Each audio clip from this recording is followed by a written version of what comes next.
मिलो न तुम तो हम घबराएं, मिलो तो आँख चुराएं। तुम्हें क्या हो गया है, तुम ही से दिल का राज बताएं, तुम ही से राज छुपाएं। हमें क्या हो गया है, हमें क्या हो गया है। हेलो दोस्तों, आपका स्वागत है स्टडी विद आईएएस में। दोस्तों, जो कल की आपकी क्लास हुई थी, आपने देखा हुआ था राष्ट्रपति की शक्ति, और जिसमें से आपने देख लिया हुआ था दोस्तों अध्यादेश की शक्ति, ठीक, और वीटो शक्ति, ठीक। इन दो शक्तियों पर चर्चा हुआ था। तो जो भी लोग हमारे इस चैनल से जुड़े हुए हैं, सभी लोगों का स्वागत है। आप लोग आ जाइए, क्योंकि आज जो बेहतरीन एक क्लास शुरू होगी राष्ट्रपति की आपातकालीन शक्ति, और इसमें दोस्तों 3 प्रकार की शक्तियों को लेकर मैं बात करूंगा। तो आप सभी लोग आ जाइए। दोस्तों, अगर आपको लग रहा है दिल से कि मैं आपके लिए मेहनत कर रहा हूं अंदर से, तो आप लोग चैनल को लाइक करें, सब्सक्राइब करें और ज़्यादा से ज़्यादा शेयर करें, ठीक है ना दोस्तों। चलिए दोस्तों, आज की क्लास शुरू करते हैं, ठीक। चलिए देखते हैं क्या है आपकी आज की क्लास में। दोस्तों देखते हैं राष्ट्रपति की शक्तियां, ठीक है ना दोस्तों। राष्ट्रपति की शक्तियां, और कौन सी शक्ति आपकी बची? आपातकालीन शक्ति। और जिसमें दोस्तों पहली जो शक्ति है राष्ट्रीय आपात, अनुच्छेद कौन सा है दोस्तों? 352, ठीक। सबसे पहले तो ये देखते हैं कि राष्ट्रीय आपात कैसे लगता है। दोस्तों, जो पहली स्थिति है युद्ध होने पर, ठीक, यानी किसी देश के साथ क्या हो जाए दोस्तों? युद्ध हो जाए, ठीक। दूसरी हमारी कंडीशन है बाह्य आक्रमण होने पर, ठीक है ना, यानी कोई बाहरी देश आक्रमण कर दे, ठीक। अब दोस्तों आपके मन में तुरंत ये आया होगा, अरे सर जी क्या बता रहे, युद्ध बाह्य आक्रमण, फिर इन दोनों में अंतर क्या हुआ? बाह्य आक्रमण भी तो युद्ध है दोस्तों। जैसे कोई देश अगर हमारे देश पर आक्रमण जब करता है, ठीक, तो जो हमारे यहाँ के, ठीक, राष्ट्रपति जी हैं, ठीक, ऐसा नहीं होता कि बस आक्रमण किया उन्होंने कह दिया नहीं तुरंत अब युद्ध करना है, ठीक है ना दोस्तों। यानी युद्ध करने के पहले तो वो यही सोचते होंगे कि मैटर अगर शांति से सुलझ जाए तो ज्यादा अच्छा रहेगा। इसके बाद वो जब कहेंगे अब युद्ध करना, ठीक है ना, तब युद्ध हमारा होता है। तो युद्ध होने पर, बाह्य आक्रमण होने पर, तीसरा दोस्तों हमारा क्या? सशस्त्र विद्रोह होने पर। सशस्त्र विद्रोह का मतलब दोस्तों, अगर हमारे भारत देश की जनता रोड पर उतारा है चाकू तलवार, ठीक है ना, जो भी हथियार है उनको लेकर, ठीक, और आपस में क्या सशस्त्र विद्रोह कर दे, तो हमारा क्या? राष्ट्रीय आपात लग जाएगा। तो दोस्तों ये 3 हमारी ऐसी परिस्थितियां हैं राष्ट्रीय आपात के लिए, जहां लगता है सबसे पहली कंडीशन क्या है? युद्ध होने पर, बाह्य आक्रमण होने पर, सशस्त्र विद्रोह होने पर। और सशस्त्र विद्रोह का दोस्तों मतलब ये होता है कि हमारे देश की जनता रोड पर उतारा है तलवार चाकू बंदूक लेकर, ठीक। अब दोस्तों जो ये आपका है, ठीक है ना, राष्ट्रीय आपात लगता कैसे, जरा देखते हैं दोस्तों। वर्डिंग दोस्तों देखिए, मंत्रिमंडल की लिखित सहमति से, ठीक है ना दोस्तों, यानी जो मंत्रिमंडल है, ठीक, मंत्रिमंडल दोस्तों, ठीक है दोस्तों, मंत्रिमंडल। मैंने कल आपको बताया था मंत्रिमंडल में केवल कैबिनेट स्तर के मंत्री शामिल होते हैं, केवल कैबिनेट स्तर के मंत्री शामिल होते हैं। तो वही वर्डिंग लिखी हुई है क्या?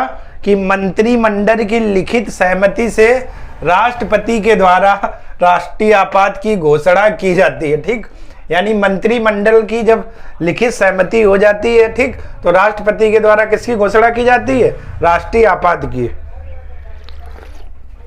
फिर दोस्तों क्या किया जाता है? इसे 1 माह के भीतर, ठीक है ना, यानी इसे 1 माह के भीतर संसद के दोनों सदनों के समक्ष रखा जाता है, और संसद के ये दोनों सदन अलग अलग विशेष सहमति से, क्या यहाँ पर देखिए, 1 माह के भीतर संसद के समक्ष रखा जाना आवश्यक है, और संसद के दोनों सदनों के द्वारा अलग अलग विशेष सहमति प्रदान करने पर राष्ट्रीय आपात जारी हो जाता है दोस्तों, ठीक। क्या मतलब हुआ? यानी कि हमें जब मंत्रिमंडल की लिखित सहमति हो गई और राष्ट्रपति ने ओके कर दिया, तो हमें इसे संसद के दोनों सदनों में, ठीक है ना, 1 माह के अंदर अंदर रखना आवश्यक है।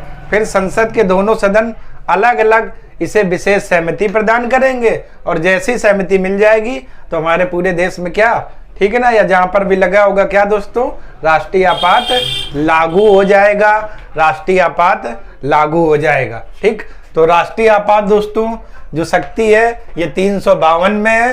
3 कारणों से होती है, युद्ध होने पर, बाह्य आक्रमण होने पर, सशस्त्र विद्रोह होने पर। ठीक, कैसे लगता है, मंत्रिमंडल की लिखित सहमति से राष्ट्रपति के द्वारा राष्ट्रीय आपात की घोषणा की जाती है और इसे 1 माह के भीतर संसद के समक्ष रखा जाता है और संसद के दोनों सदनों के द्वारा अलग अलग विशेष सहमति प्रदान करने पर राष्ट्रीय आपात जारी हो जाता है। ठीक है दोस्तों, क्लियर हो गया होगा राष्ट्रीय आपात की जो शक्ति है। ठीक है ना, तो एक बार जरा स्क्रीनशॉट ले लीजिए, इसके बाद आगे बात करते हैं। ठीक है दोस्तों, तो आपने देख लिया जो राष्ट्रीय आपात है उसके 3 कारण होते हैं। एक तो युद्ध हो जाए, या बाह्य आक्रमण हो जाए, या सशस्त्र विद्रोह हो जाए। ठीक, सशस्त्र विद्रोह मतलब देश की जनता रोड पर उतर आ जाए तलवार चाकू को लेकर के। ठीक दोस्तों, इसके बाद होगा क्या, जो मंत्रिमंडल है, मंत्रिमंडल की लिखित सहमति पर राष्ट्रपति के द्वारा जारी किया जाता है और इसे 1 माह के अंदर अंदर संसद के समक्ष रखवाया जाना आवश्यक है। इसके बाद संसद के दोनों सदनों द्वारा अलग अलग विशेष बहुमत से प्रस्ताव पास हो जाता है और पास होने पर क्या दोस्तों, राष्ट्रीय आपात जारी हो जाता है। ठीक, अब दोस्तों आपके मन में आ रहा होगा कि सर जी यदि उस समय लोकसभा समाप्त हो गई है, ठीक ना, या भंग हो गई या विघटित हो गई है, ठीक, तो क्या होगा। यदि दोस्तों उस समय लोकसभा अगर विघटित हो गई है, ठीक, तो राज्यसभा उस प्रस्ताव को मंजूरी देगा। लेकिन यदि राष्ट्रीय आपातकाल के दौरान लोकसभा विघटित हो गई है, ठीक, तो राज्यसभा, ठीक है ना, उस प्रस्ताव को या मंजूरी देगा। ठीक, लेकिन जैसे ही नई लोकसभा आएगी तो उसे 30 दिन के अंदर अंदर उस प्रस्ताव को क्या पारित करना होगा, अन्यथा राष्ट्रीय आपात क्या समाप्त हो जाएगा, समाप्त हो जाएगा। इसकी जो प्रारंभ में अवधि होती है वो 6 माह के लिए, लेकिन संसद की विशेष बहुमति मिलने पर अनिश्चित काल तक लगा रहता है। ठीक, जरा देखते हैं दोस्तों, यही आपका राष्ट्रीय आपात 352। यदि उस समय लोकसभा विघटित है तो राज्यसभा के द्वारा प्रस्ताव को मंजूरी प्रदान की जाएगी, लेकिन लोकसभा के पुनर्गठन पर, यानी जैसे ही नई लोकसभा का गठन होगा तो 30 दिन के अंदर अंदर या भीतर भीतर प्रस्ताव को मंजूरी मिलना आवश्यक है, अन्यथा यह समाप्त हो जाएगा। ठीक, इसकी दोस्तों अवधि की बात करें तो इसकी जो अवधि होती है प्रारंभ में 6 माह के लिए और संसद द्वारा विशेष बहुमत से सहमति मिलने पर कितने, कब तक, अनिश्चित काल तक, यानी अधिकतम कोई सीमा नहीं। ठीक है ना, प्रारंभ में ये जो राष्ट्रीय आपात की अवधि होती है दोस्तों 6 माह के लिए, और जब संसद द्वारा विशेष बहुमति मिल जाती है तो आप लोग इसे कब तक लागू किया जा सकता है दोस्तों, अनिश्चित काल तक। ठीक, अब इसे दोस्तों वापस लेने की क्या व्यवस्था है, तो राष्ट्रपति की, कोई भी राष्ट्रपति जब चाहेंगे, ठीक है ना, तो उस टाइम वो घोषणा कर देंगे और राष्ट्रीय आपात क्या वापस ले लिया जाएगा। ठीक है ना, इसके वापस लेने में राष्ट्रपति को किसी की सहमति नहीं लेनी होती। ठीक, राष्ट्रपति की एक घोषणा के द्वारा राष्ट्रीय आपातकाल क्या वापस ले लिया जाएगा, वापस ले लिया जाएगा। ठीक दोस्तों, यदि देश में राष्ट्रीय आपात लगा है, ठीक, अच्छे से आप देखिएगा, यदि देश में राष्ट्रीय आपात लगा है, यदि उस समय लोकसभा क्या विखंडन हो चुका है या भंग हो गई है, ठीक, तो लोकसभा अगर भंग हो गई है तो राज्यसभा इसे मंजूरी देगा, लेकिन जैसे ही नई लोकसभा का गठन होगा तो 30 दिन के अंदर अंदर इस प्रस्ताव को क्या मंजूरी मिलना आवश्यक है, अन्यथा ये राष्ट्रीय आपात क्या समाप्त हो जाएगा। इसकी जो प्रारंभ में अवधि होती 6 माह के लिए, लेकिन संसद की विशेष बहुमति मिलने पर दोस्तों कब तक, अनिश्चित काल तक लगा रहता है। ठीक, जब इसे वापस करना होगा तो राष्ट्रपति अपनी घोषणा करके इसे क्या वापस ले सकता है। ठीक, इसके बाद वापस लेने में इसको किसी की सहमति की आवश्यकता नहीं होती है। ठीक दोस्तों, तो एक बार जरा आप लोग इतने का स्क्रीनशॉट ले लीजिए, इसके बाद और इसमें बात करते हैं और क्या है। ठीक है दोस्तों, तो जरा आप राष्ट्रीय आपातकाल का प्रभाव देख लेते हैं, इसका क्या प्रभाव पड़ता है। ठीक, तो जरा देखते हैं दोस्तों, देखिए राष्ट्रीय आपातकाल का प्रभाव क्या पड़ता है, जरा देखते हैं।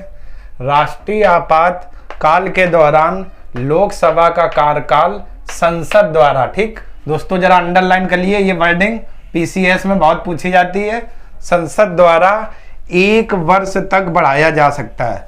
ठीक है ना, यानी देश में जब राष्ट्रीय आपातकाल लगा हो तो लोकसभा का कार्यकाल कौन बढ़ाएगा, संसद।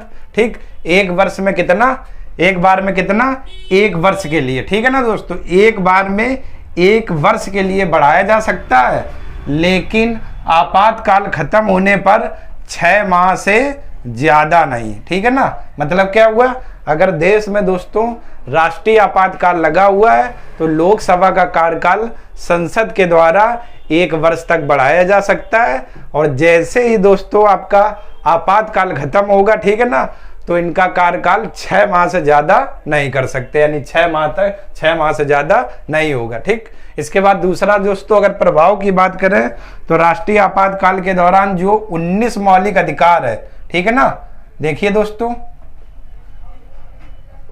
ये 19 आर्टिकल 19, या आप इसे मौलिक अधिकार 19 भी बोल सकते हो।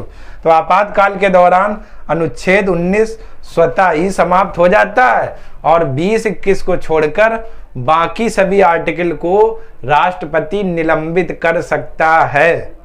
राष्ट्रीय आपातकाल के दौरान अनुच्छेद 19 स्वतः ही समाप्त हो जाता है, 20-21 को छोड़कर, ठीक, बाकी सभी मौलिक अधिकारों को राष्ट्रपति निलंबित कर सकता है, राष्ट्रपति निलंबित कर सकता है। ठीक, जैसे में दोस्तों बात करें तो 1962 से 1968 तक चीन ने आक्रमण किया था, तब आपका लगा था। ठीक, इसके बाद 1971 से 77 तक पाकिस्तान ने आक्रमण किया था, तब आपका क्या, राष्ट्रीय आपात लगा हुआ था।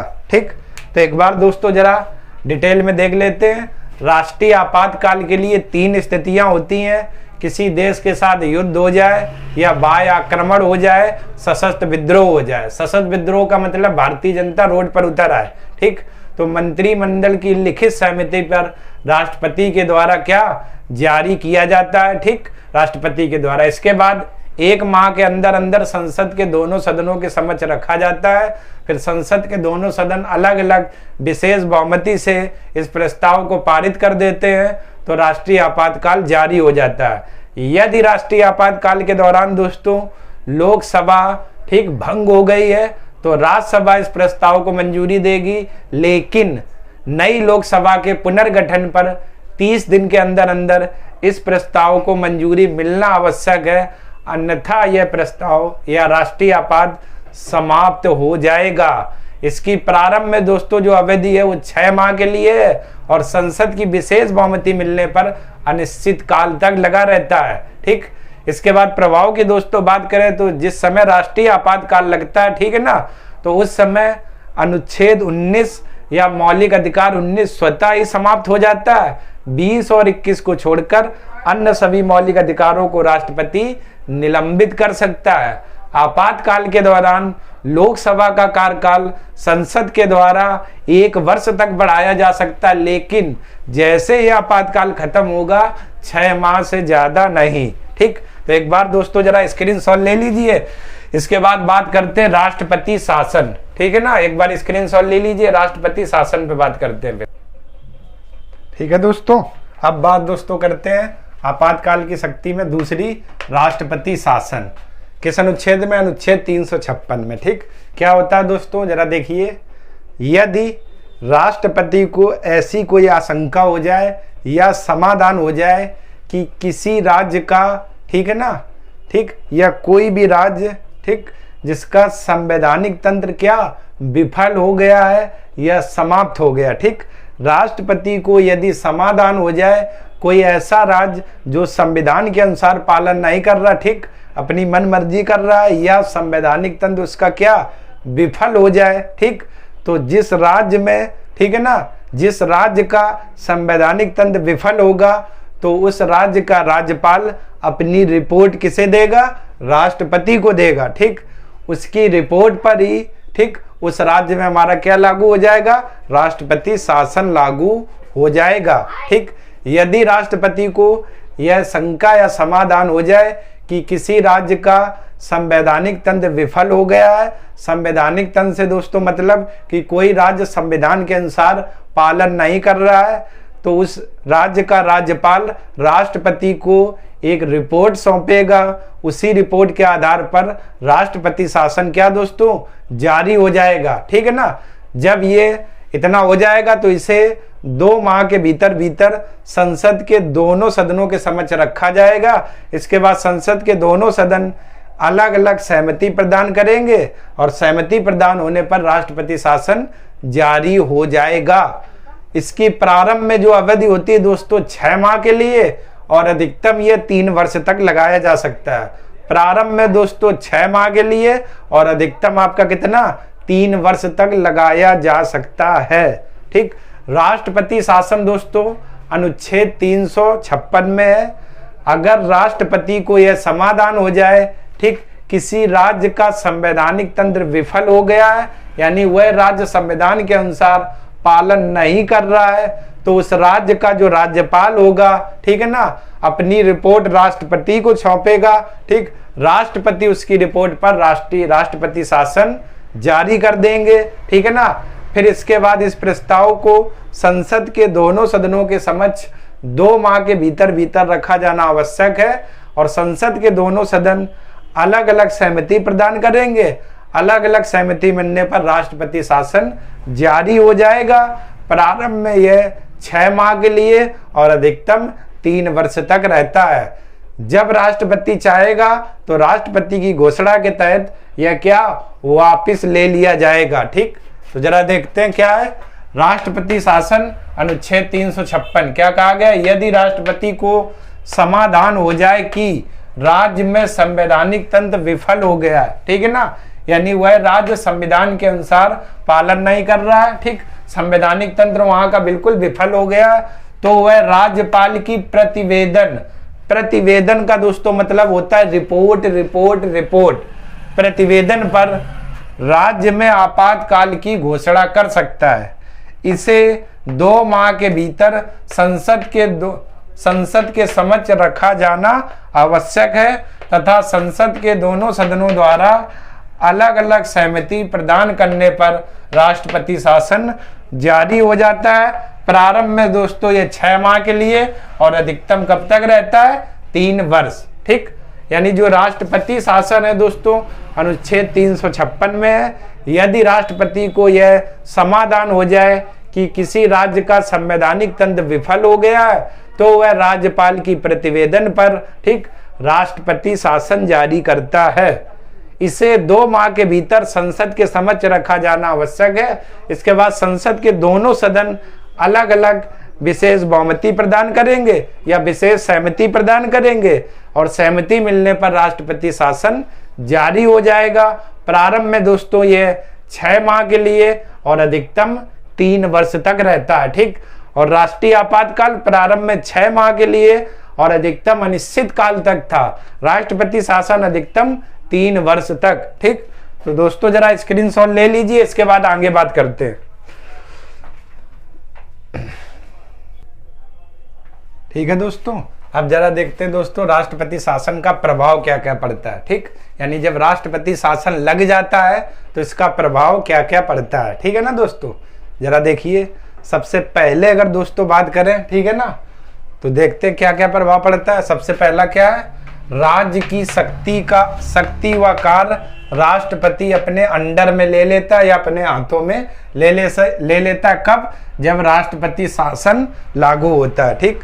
तो राष्ट्रपति शासन के लागू होने पर राज्य की शक्ति व कार्य राष्ट्रपति के अंडर में आ जाती है दोस्तों, पहला, ठीक। दूसरी बात, संसद जो होती है वो राज्य के बजट को पारित करेगी, यानी राज्य के बजट को कौन पारित करेगी उस टाइम, संसद। कब, जब राष्ट्रपति शासन लागू हो, ठीक है ना दोस्तों। तीसरी बात, उच्च न्यायालय की शक्ति में कोई परिवर्तन नहीं होता, यानी जब राष्ट्रपति शासन लागू होता है दोस्तों, जो उच्च न्यायालय है उसकी शक्ति में कोई परिवर्तन नहीं होता है, वो जैसी शक्ति पहले थी वैसे ही रहती है, ठीक। अगली बात, मुख्यमंत्री व मंत्रिपरिषद को भंग कर देता है और राज्य के सभी कार्य संसद के हाथ में आ जाते हैं, ठीक। कब, राष्ट्रपति शासन। जब दोस्तों राष्ट्रपति शासन लागू होता है, ठीक, तो राज्य के सभी कार्य व शक्तियां राष्ट्रपति अपने अंडर में ले लेता है और संसद राज्य के बजट को पारित करती है। उच्च न्यायालय, ठीक है ना, उच्च न्यायालय की शक्तियों में कोई परिवर्तन नहीं होता है, ठीक है ना दोस्तों, और मुख्यमंत्री व उसकी मंत्रिपरिषद को भंग कर देता है। तो आगे जो भी राज्य के कार्य होंगे वो सभी के सभी कौन करता है दोस्तों? संसद करती है, ठीक। वही वर्डिंग लिखी हुई, यानी जब राष्ट्रपति शासन लागू होगा, ठीक, तो क्या क्या प्रभाव पड़ेगा? राज्य की शक्ति व कार्य राष्ट्रपति अपने अंडर में ले लेता है, संसद राज्य के बजट को पारित करेगी, उच्च न्यायालय की शक्ति में कोई परिवर्तन नहीं होगा और मुख्यमंत्री व मंत्रिपरिषद को भंग कर देता है और इनके सभी कार्य किसके हाथ में आ जाते हैं दोस्तों? संसद के हाथ में आ जाते हैं, संसद के हाथ में आ जाते हैं। ठीक दोस्तों, क्लियर हो गया होगा? तो एक बार जरा आप लोग स्क्रीनशॉट ले लीजिए, इसके बाद आगे बात करते हैं। हो गया? चलिए दोस्तों आगे बात करते हैं, जरा देखते हैं अगली जो आपातकालीन में शक्ति कौन सी है? वित्तीय आपात, अनुच्छेद 360। वित्तीय आपात दोस्तों अनुच्छेद 360, इसका मतलब क्या हुआ? यदि राष्ट्रपति को यह समाधान हो जाए, ठीक है ना, यदि राष्ट्रपति को यह समाधान हो जाए कि भारत व उसके किसी भाग का वित्तीय स्थायित्व खतरे में है। वित्तीय स्थायित्व के मतलब दोस्तों, वित्त से मतलब धन से है, ठीक है ना, धन को लेकर है, यानी ऐसी कोई स्थिति आ जाए, ठीक है ना, कि पूरे भारत में जो वित्तीय स्थायित्व है वो खतरे में हो जाए, ठीक है ना, यानी जो धन है उसकी मात्रा नहीं है, ठीक ना, मंदी की स्थिति आ गई, आप ऐसे समझ सकते हो। ठीक, यदि राष्ट्रपति को यह समाधान हो जाए कि भारत या उसके किसी भाग का जो वित्तीय स्थायित्व यानी धन है जो वो खतरे में है, ठीक, तो वहां पर वित्तीय आपात जारी होगा। ठीक, कौन करेगा?